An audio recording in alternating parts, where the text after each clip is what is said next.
I don't understand, you said you never leave. You told me that you'd be there, but you lied again to me. You're always on my mind, and when it's late at night, I think of what you're doing. Do you think of me sometimes? And when I'm feeling down, I lose all control. Emotions keep coming out, I'm trying to let you go. I make up for all them nights that my mama cried. I'm going in, I'm putting everything on the line. Dropped out of school to chase my dream, I had something for the proof. I put my all into this shit, man, I can't fucking lose.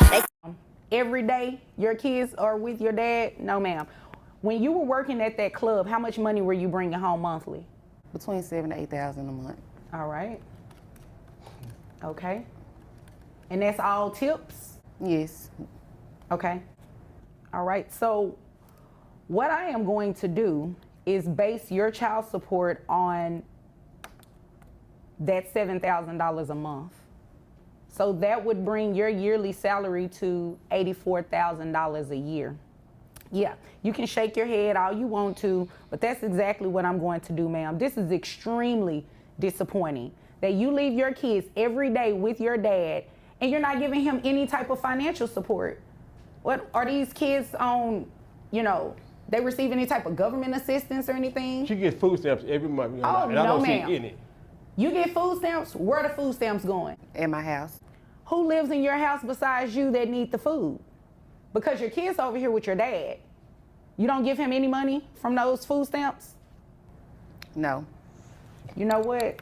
I'm not about to play with you. So this is what we're gonna do. Salary, $84,000 a year. That brings your gross to $7,000. Your net to $5,508.87. which will make your child support obligation $1,377. Now, you said that you were receiving, don't look confused. I don't even want to hear it. I can't pay that every month. You were not making those faces when you were out in those streets. But so I don't come in can't. here trying to make, excuse me, don't come in here trying to make those faces. I am not trying to hear it. I've heard enough. Your Honor. And you are in the wrong. Yes, sir. She has a man living with her too, so just in case you didn't know. You don't need to tell her who in my house though, Daddy. Like for real. Okay. I'm just telling the truth. It is what it is. It sounds like Daddy telling just the truth. tattletelling. Well, it sounds like he needs to tattletale on you. Somebody need to. You are ridiculous right now. Sir, yes. She receives food stamps, so I'm assuming there's some Medicaid or something these kids are getting? Yes, ma'am. Okay, thank you. So what I'm going to do is do 9% of that $7,000 for your reimbursement to Medicaid. That comes out to $496. So $1,377 plus the $496 reimbursement to Medicaid, that make your total monthly child support obligation $1,873. I don't even know men that pay that much money every month. So why I gotta pay that every month? I don't know too many women that just take their kids and go drop them off at their parents' house and they have a whole man staying in the house with them. Mm-hmm. It's my dad. Y'all act like I dropped them off with anybody. These are your kids. Is there anything further, ma'am? No, I guess I need to go make some money in these streets for that. Okay, well, you know what? Because of buying yourself something. You can't even wear your pants correctly. Why the fuck you looking at my dick? Why were they beefing with these niggas? How does that altercation even start? These two children and this, like, that don't make no sense. Corbin ass was lost until they found him in that bag. Treat his ass like trash, I know Lil Will was fucking mad. And we still smoking J5 cause he got shot right in his ass. Hey, Tommy coulda lived, what? I just lied, that fuck nigga done died. Who gon' slide?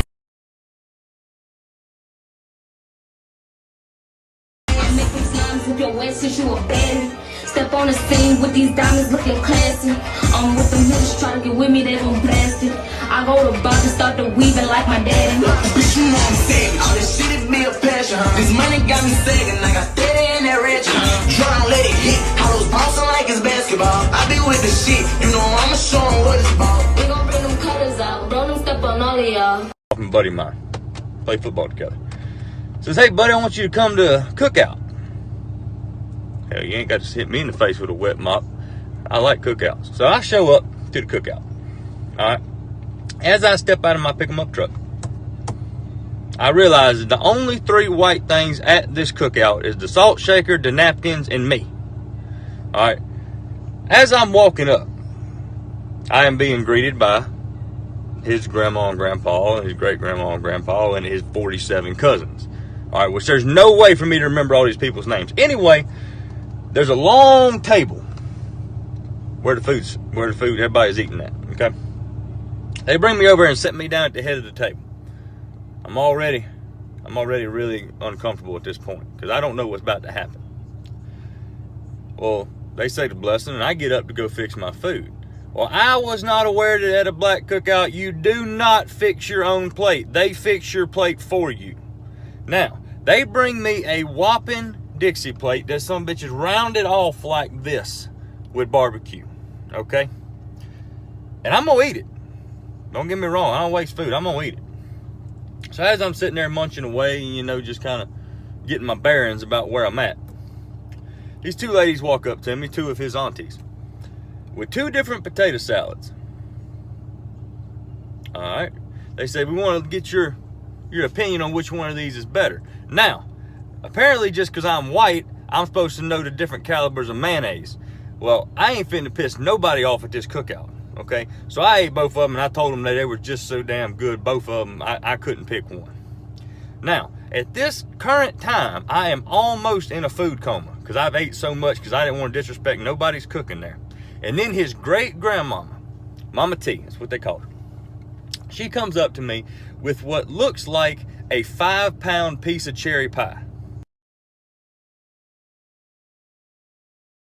I saw Friday After Next. I know what happens when you disrespect somebody's grandmama. I saw what happened to Craig and Day Day when they disrespect somebody's grandmama. You ain't finna be chasing me through these pines because we way out in the woods at this cookout. I'm white, not stupid. So as I eat this pie, which I'm eating this pie because I ain't finna piss off nobody, especially the head woman there, because she ranked up top. That's great grandma. You don't mess with her. I finish this pie and I drift off into a Caucasian psychosis of a food coma. And I did just like this right here, just like this. I went, whew, I'm full.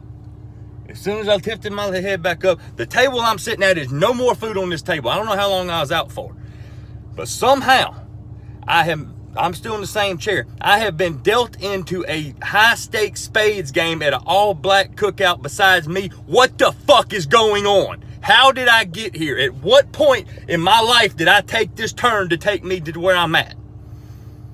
And now the cards is in front of me, and I got no idea how to play spades, okay? None. I got no idea. All right, I'm white. We play Go Fish and Cornhole. All we did, we got bored one day, literally did the whitest thing possible, walked out in the field, got some corn, took our pocket knives and cut it off the stalk, all right, put it in a bag, went over there, found some plywood in the shed, cut a hole in it, put it on an angle, and we tossed it at each other. That's what we do. I have no idea what spades is. So as they give me the runaround idea what the hell is going on with this spades game, I look at my hand and I realize that I probably got a pretty decent hand. Well, they asked me, they said, Zach, how many books you got? Which they had just explained this to me now. I'm talking about just now. I said, it looks like I got 8 books. Apparently that is the wrong damn answer for your first hand of spades ever, because as soon as I said I got 8 books, 3 Glock 9s hit the top of the table. I've got every damn spade that you could possibly have and 3 other aces. Well, as I survived that round, I go to get up and one of his cousins come over and taps me on the shoulder and said, hey buddy, you wanna go throw bones? I don't know what they're talking about. I ain't got a shitting clue what they're talking about. But I ain't gonna piss nobody off. You gotta understand, at this point, I am in survival mode. I am not pissing not one person off at this cookout. I do whatever they tell me to do. If they want me to stand on my head and blow bubbles out of my ass, I will do it. Don't hurt me. Okay? I did not know bones meant dice. I was leaning more toward dominoes, which I kind of knew how to play from the Elks Lodge. But apparently, bones means dice. I lost $36 so fast my fucking head was spinning. Okay? And apparently when they yelled gator, that just code word for the white man loses, because they just took my money and I just put some more down until I ran out of money. Which is fine. Made it through that one too. Now, as I'm slowly trying to make my way back to my truck, I went over to thank Mama T. You know, I thank my buddy. I thanked everybody on the way to my truck. And I've got my truck in my sights. I am zeroed in on my truck trying to leave this place. Now, I get to my truck. I put my hand on my truck to go open it, and there's like a sense of relief that comes over me. Like I didn't piss nobody off, nothing went wrong. I went, whew, I made it. Now, as I open my door, I feel a tap on my shoulder. I turn around. The whole damn cookout is behind me. Everybody there is right around my truck, with Mama T right there in the front and my buddy. And he looked at me, he said, hey buddy, next week's Mama T's birthday, you coming back? And I looked at him, bamboozled on what to say. And the only thing I could come up with was, you damn right I'm coming back, because that's the best damn barbecue I've ever had in my life. I don't know if you've ever been to All Black Cookout, but I'm going to tell you something. If you get the invitation, you better take that shit, because that is the best food you ever going to get and the nicest damn people. I was scared shitless. I ain't going to lie. I'm a big guy. I was acting like a little bitch. I didn't know what was happening. But at the same time, that's the most fun and some of the best people I've ever been around in my entire life. I'm going back next week. Bet. I told him, I said, y'all need me to bring something like some ice, because I ain't trying to cook with y'all. Y'all want some ice? Or like some, you want me to go get my little cousin Kyle that wears monster hats and shit? And bring him? You know, so he'll feel at home. He got wife beaters and stuff. What y'all need? They told me I couldn't bring nothing but myself, me, and I. Which I will be there. I'm white, not stupid. I ain't pissing nobody off. Shit.